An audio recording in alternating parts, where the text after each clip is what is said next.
we only have 5 minutes, but you know, Madonna and Justin Timberlake only had 4 to save the world, so I think I'll be fine.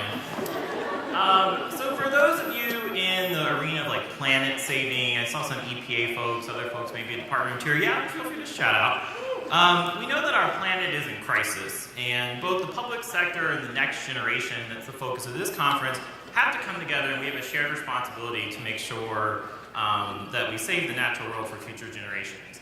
Now for us in the Fish and Wildlife Service, we've come to realize that the bottom line is relevancy, being relevant to a changing America. And we need people to care about the natural world in order for them to want to conserve it and to protect it, right?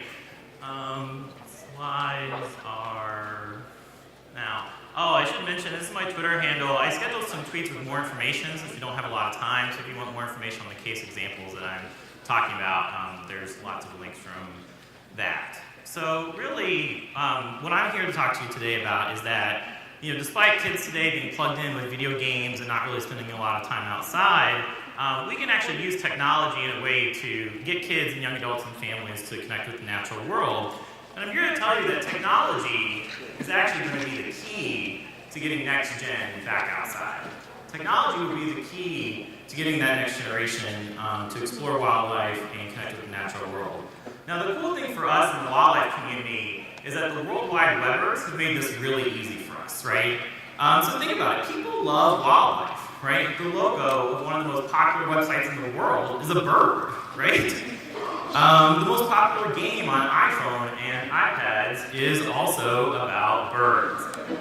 Now, for any of you who have played Angry Birds, it is a gross violation of the Migratory Bird Treaty Act. But it is a lot of fun, and people care about wildlife and people use technology. Now, government agencies are increasingly using technology to connect people with nature. So the Fish and Wildlife Service, where I work, we manage the National Wildlife Refuge System, which is a collection of lands dedicated to the conservation of fish, wildlife, and their habitats. We have over 550 of them around the country. There's places as remote as the tundras of Alaska to the Florida Keys, and even in some of America's great cities like San Francisco, Philadelphia, and Denver. Now on our public lands, there are dozens of examples through the Department of Interior alone of how we're using QR code projects, touchscreen exhibits, wildlife cams, and the integration of social media and web into our interpretive and recreational programs. And I'll just run through some quick examples. So the Fish and Wildlife Service partnered with iNaturalist.org. Is anyone on that site? Probably not. A social network website for naturalists where you can, probably not because it's super cool, but this is not exactly a naturalist group of people. And so we organized this thing that they call a BioBlitz, where citizen scientists went out onto the refuge, members of the public, they reported what wildlife they saw through this app that they downloaded to their smartphones, and now our biologists can actually use that data and have a better understanding of what critters are actually out on the refuge. Another example at Denali National Wildlife Refuge in the great state of Florida, they have an iNature trail that uses over 20 QR codes on kiosks along the trail that link smartphone users to video and web content about the resources that they're seeing along the trail and on the refuge. There's a lot of other really great examples. And the other cool thing about technology and multimedia is they can help us create connections to places where you can't really physically go, right? So we don't really want a ton of people going out to the remote Pacific Island National Wildlife Refuges that we have, but we want them to care about them, we want them to connect to them, and we can do that through technology and multimedia. Now, can anybody tell me what animal this is? Honey badger. How did you know that? Have you ever seen a honey badger in the wild? Probably not.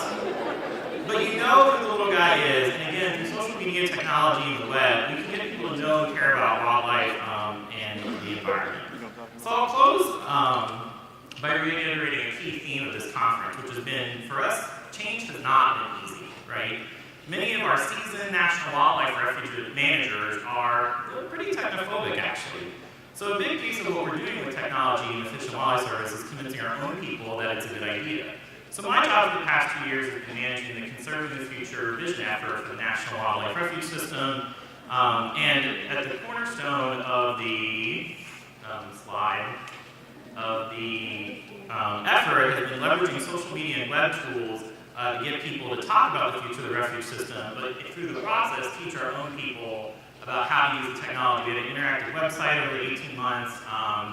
We actually use IdeaScale and a number of other tools to kind of get the ideation and generate the ideas out there. And then we had a national conference last summer where we had social media stations where managers could go up to youth volunteers and they would actually walk them through how to use social media. This is our director, Dan Ash, sending his first tweet last summer, and now he's a very active user of Twitter, which is great.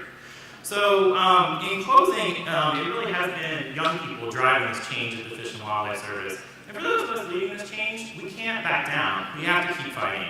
We can get kids not to necessarily unplug from the technology, just unplug the chargers, go outside and make it meaningful and fun for them. So thanks so much for your time. Again, follow me at Generation Wild for more links on these projects, and together we can save the world. Thanks.